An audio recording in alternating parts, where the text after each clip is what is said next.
Okay, trigonometric values for special angles. Welcome back. This is snake diagram. Yeah, I'm going to start with 30 and 60. Let's see if we can do that. So if this is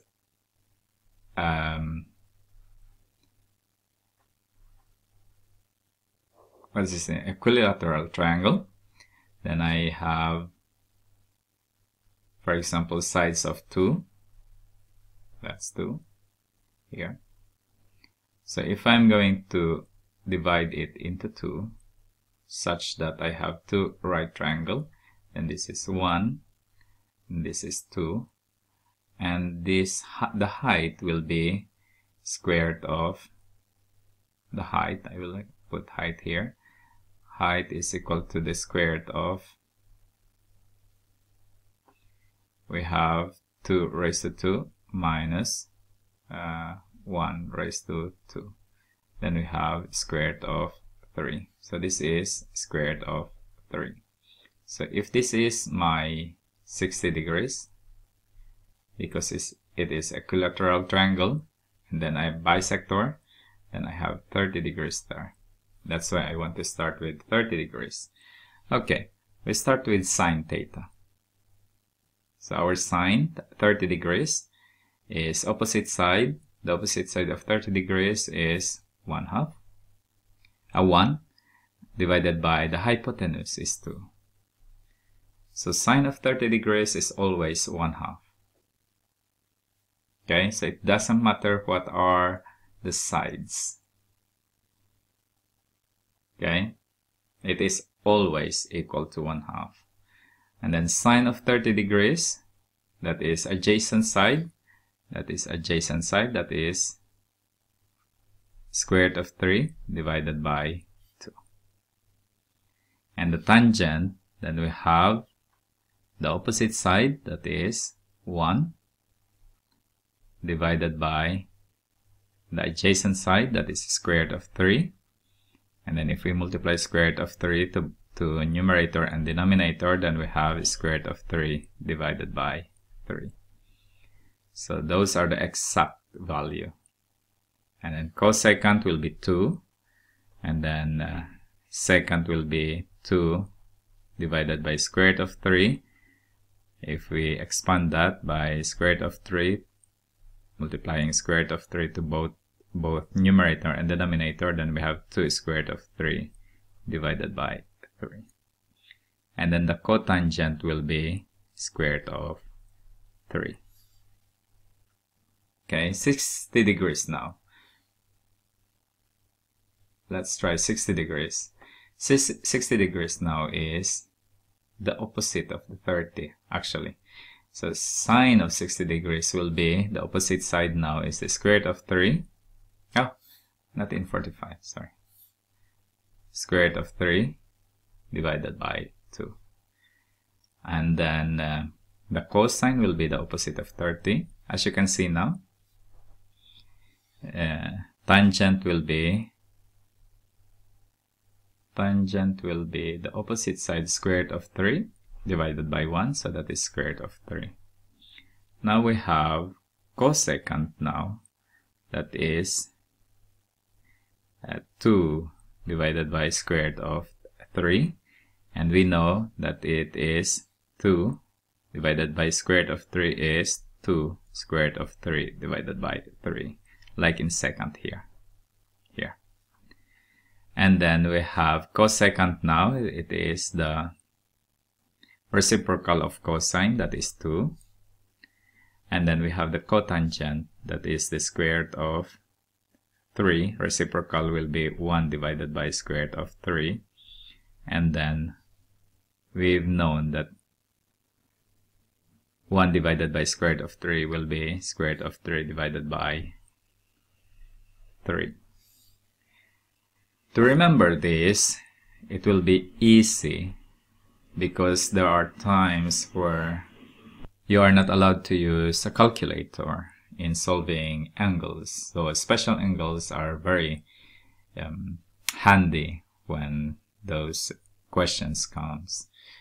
when I was studying mathematics, then I didn't memorize the value. I memorized this. That is what I memorized. Okay? And then we have the 45. Then we need to declare that this is a right triangle and it is also an isosceles triangle. That means 180 should be 45 and this should be 45 degrees. Okay, because an isosceles triangle, they have the same, two of the sides are the same and their base angles will be the same. So we have 90 plus 45 plus 45, that is 180 degrees. Okay, and then we have now,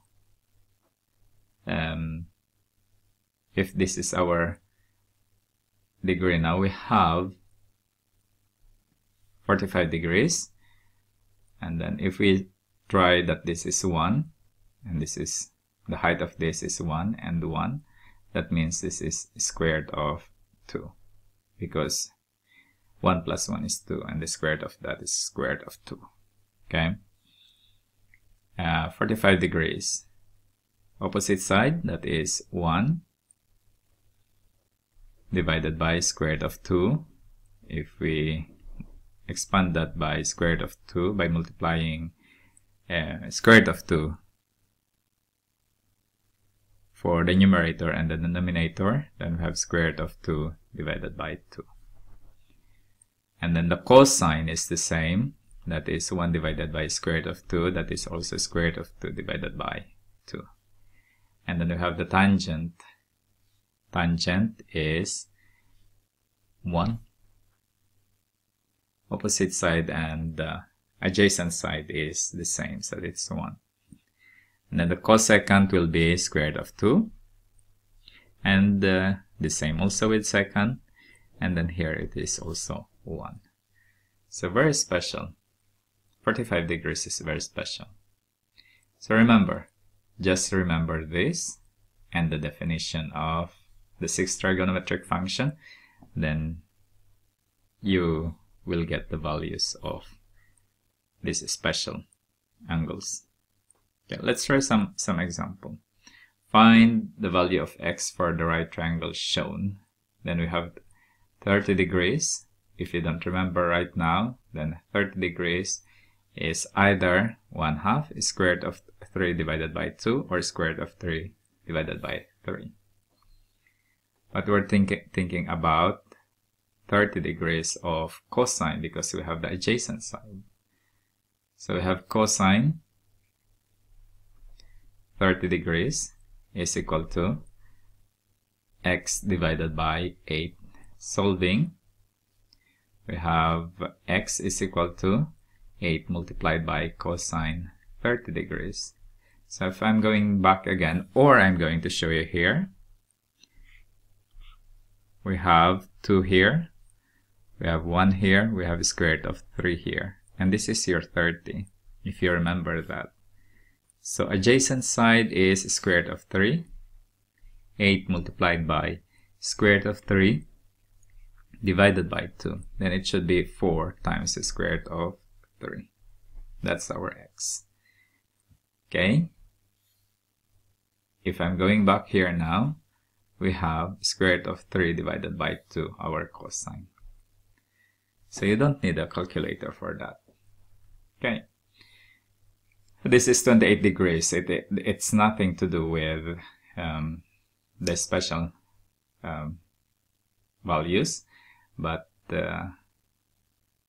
I'm going to solve it anyway.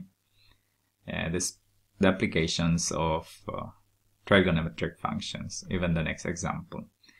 Okay, let's see.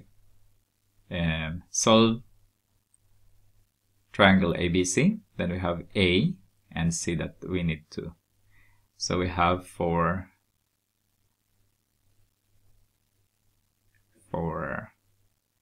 A now, then we have opposite side is that. Sorry, we cannot do that because we need to use B. Then we have opposite side and adjacent side. Then we have tangent. 28 degrees is equal to opposite side, that's A, divided by 15, that's B.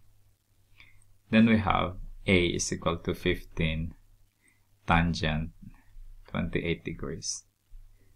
Then you need your calculator to find the value of 28 degrees. But this is the exact value. It should be approximately. Okay, 28 degrees, 30 degrees, as you can see. Tangent 30 degrees is that one. Square root of 3 divided by 3. So it should be less than 15. Okay. For C, there are students where they use the Pythagorean theorem when they already found A, but that is not good. The reason why is that you can only get approximate value here. Yeah, you can use the 15 times tangent 28 degrees. But the easiest is that you need to find C by using your, what is given, your B, and 28 degrees. So you have adjacent side and then the C. So we have adjacent side and hypotenuse. So we have cosine 28 degrees is equal to, adjacent side is 15 divided by C. Multiplying both sides of the equation by C. Oh, sorry, it should be small c. Then this will become 1. And we have C multiplied by cosine 28 degrees is equal to 15. Dividing both sides of the equation by cosine 28 degrees. Then we have C is equal to 15 divided by cosine 28 degrees. Then it is very easy to see or to solve using your calculator. Okay. I have 3 more examples that I want to solve, but I want to stop here now. And on my next video, I will be discussing some problem solving in angle of elevation. Okay. See you there, and thank you for watching.